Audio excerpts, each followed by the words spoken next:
ছাত্ৰ ছাত্ৰীসকল, তোমালোকক আমি আৰু আমাৰ পৰিৱেশৰ প্ৰাকৃতিক সম্পদ এই পাঠটো ইয়ালৈকে শিকাইছিলোঁ আৰু আমি পিছৰ পাঠৰ এইখিনিও আলোচনা কৰা হৈছিলে।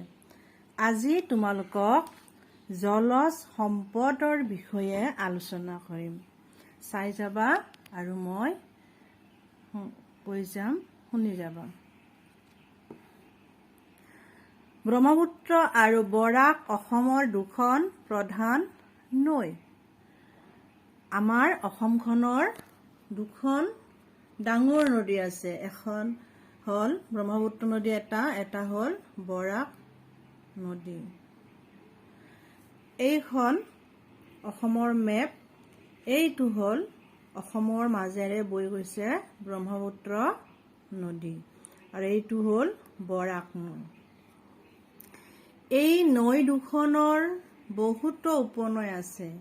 এই নৈ উপনৈবোৰত জাহাজ ঘাট, ফেৰী ঘাট আদি গঢ়ি উঠিছে। জাহাজ ঘাট মানে য'ত জাহাজবিলাক নদীৰ কাষত থাকে, ৰোৱাৰ ব্যৱস্থা থাকে, জাহাজ ৰোৱা ব্যৱস্থা ঠাইখিনি কি কয়? জাহাজ ঘাট। তোমালোকে কেতিয়াবা গুৱাহাটী গ'লে চাবাচোন, জাহাজবিলাক কি ধুনীয়াকৈ থৈ দিয়ে ব্ৰহ্মপুত্ৰ নদীৰ কাষত দেখা পাবা। এখন ঠাইৰ পৰা আন এখন ঠাইলৈ অহা যোৱা কৰিবলৈ আৰু বস্তু বাহনি কঢ়িয়াবলৈ মানুহে জল পৰিবহণ ব্যৱস্থাৰ সুযোগ গ্ৰহণ কৰিছে। ব্ৰহ্মপুত্ৰ নৈত পোৱা শিহু হ'ল পৃথিৱীৰ এবিধ বিৰল প্ৰজাতিৰ প্ৰাণী। এইটো দেখিছেনে? এইটো শিহু। এই শিহু পাবলৈ অলপ টান, কিন্তু ব্ৰহ্মপুত্ৰ নদীত এই শিহুটো পোৱা যায়। এইখন অসমৰ মেপ। তোমালোকে আঁকিবলৈ চেষ্টা কৰিবাচোন। এইবিলাক হ'ল নদী।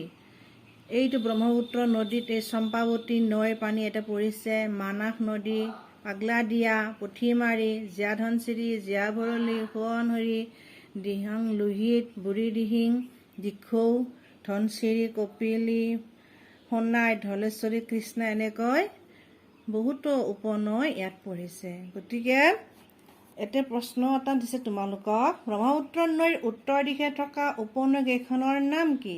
এই কেইখন। এইটো ব্ৰহ্মপুত্ৰ নদী, এইটো উত্তৰ, দেখি পাইছেনে? উত্তৰ, দক্ষিণ, পূব, পশ্চিম। তো ওপৰত থকাটো উত্তৰ, তলৰ ফালে থকাটো দক্ষিণ। তো ওপৰ ফালে যিকেইখন নদী আছে এই প্ৰশ্নটো লিখিবা আৰু এইকেইটা উত্তৰ লিখি যাবা। তাৰপিছত ব্ৰহ্মপুত্ৰ নৈৰ দক্ষিণ দিশে থকা উপনৈ কেইখনৰ নাম কি? এইটো ব্ৰহ্মপুত্ৰ নদী। এইটো ব্ৰহ্মপুত্ৰ নদী। ইয়াত দক্ষিণে কি কি আছে? কৃষ্ণাই, ধলেশ্বৰী, সোণাই, দিখৌ, ধনশিৰি, কপিলী, এইবিলাক হ'ল উপনৈ। বৰাক নৈৰ উপনৈ কেইখনৰ নাম কি? বৰাক নৈৰ উপনৈ সোণাই, ধলেশ্বৰী। তাৰপিছত চাই যাবা, নদীৰ সুবিধাজনক স্থানত বান্ধ দি জলবিদ্যুৎ উৎপন্ন কৰা হয়। নৈ উপনৈসমূহৰ বালিৰে ঘৰ দুৱাৰ, ৰাস্তা আদি নিৰ্মাণ কৰা হয়। নদীৰ দাঁতিকাষৰীয়া অঞ্চল পলস পৰি সাৰুৱা হয় বাবে খেতি কৰাৰ বাবে উপযোগী। কি কৈছে? যে নদীবিলাকে আমাক বহুত সহায় কৰে। নদীৰ কি আছে? কিছুমান সুবিধাজনক আমি পাওঁ নদীৰ পৰা, যে তাতে বান্ধ দিয়ে। বান্ধ দিয়ে আমি যে কাৰেণ্ট, লাইট চলে, ফেন চলে, তোমালোক কিমান কাম হয়, এইবিলাক ক'ত হয়? এই নদীত বান্ধ দি এই জলবিদ্যুৎ উৎপন্ন কৰা হয়। আৰু কি কৰা হয়? নৈ উপনৈবিলাকত কি থাকে? বালি থাকে। যেতিয়া আমি ঘৰ বান্ধিব লওঁ তেতিয়া আমাক বালি লাগে, ফিল্টাৰ কৰিলে বালি লাগে। গতিকে এই নৈ উপনৈৰ পৰা বালিবিলাক আনি কি হয়? ঘৰ দুৱাৰ বান্ধোতে সহায় হয়। ৰাস্তা বান্ধিলেও বালি লাগে, তাতেও সহায় হয়। তাৰপিছত নদীৰ কাষবিলাকত পানী আহিলে, তাতে ধৰি লওক বানপানী আহিল, বানপানী গৈ শুকালে, তাৰপিছত মাটিখিনিত কি হ'ব? পলস পৰিব। এই পলসবিলাক খেতিৰ কাৰণে বৰ ভাল। ইয়াত খেতি কৰিলে খেতিবিলাক ভাল হয়। ই সাৰ যিটো তাৰে কামখিনি কৰে, সেইকাৰণে সাৰুৱা হয়। ব্ৰহ্মপুত্ৰ আৰু ইয়াৰ কিছু উপনৈৰ পানী পাইপলাইনৰ সহায়ত জনসাধাৰণক যোগান ধৰে। যেনিবা গুৱাহাটীত দেখা পায় ডাঙৰ ডাঙৰ পাইপ দেখা পাবা, সেই পাইপবিলাক ব্ৰহ্মপুত্ৰৰ পানীখিনি আনি কি কৰে, মানুহক ফিল্টাৰ কৰি খোৱা পানী যোগানো ধৰে। তাৰপিছত আৰু কি কৰে, ভূগৰ্ভৰ পানী ভাগ। ভূগৰ্ভ মানে হ'ল মাটিৰ তলৰ পানীখিনিও আমাৰ কাৰণে সম্পদ। কি সম্পদ? যে আমাৰ ঘৰুৱা কাম কাজ, খেতি পথাৰ, উদ্যোগ আদি ব্যৱহাৰ কৰিবলৈ আৱশ্যক হোৱা কিছু পানী ভূগৰ্ভৰ পৰা আহৰণ কৰা হয়। নৈ উপনৈসমূহৰ উপৰি আমাৰ ৰাজ্যখনত কি আছে আকৌ, অসংখ্য খাল, বিল, পুখুৰী আদি জলাশয়েৰে ভৰা। জলাশয় মানে পানীৰে ভৰা। যে এইটো এটা বিল, এইটো বিলৰ নাম কি, চান্দুবি বিল। তেনেকৈ আৰু এটা বিল আছে দীপৰ বিল, চান্দুবি বিল, চামগুৰি বিল আদি অসমৰ কেইটামান উল্লেখযোগ্য জলাশয়ৰ উদাহৰণ।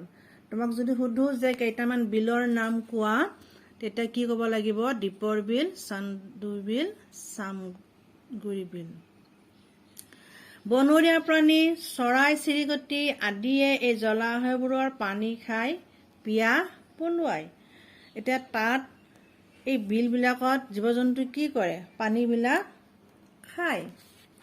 নৈ উপনৈ আৰু খাল বিল আদি জলাশয়বোৰে মাছৰ চাহিদা কিছু পূৰণ কৰে। এই বিলবিলাকত মাছো পোৱা যায়, নদীত মাছ পোৱা যায়।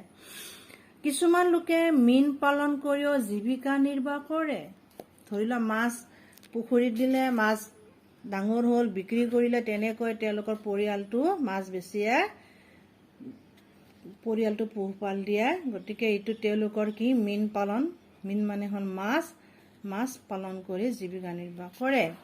নৈ উপনৈসমূহৰ কাষৰীয়া অঞ্চলত সৃষ্টি হোৱা ঘাঁহনিয়ে ওচৰ পাজৰৰ হেজাৰ বিজাৰ গৰু ম'হক খাদ্যৰ যোগান ধৰে।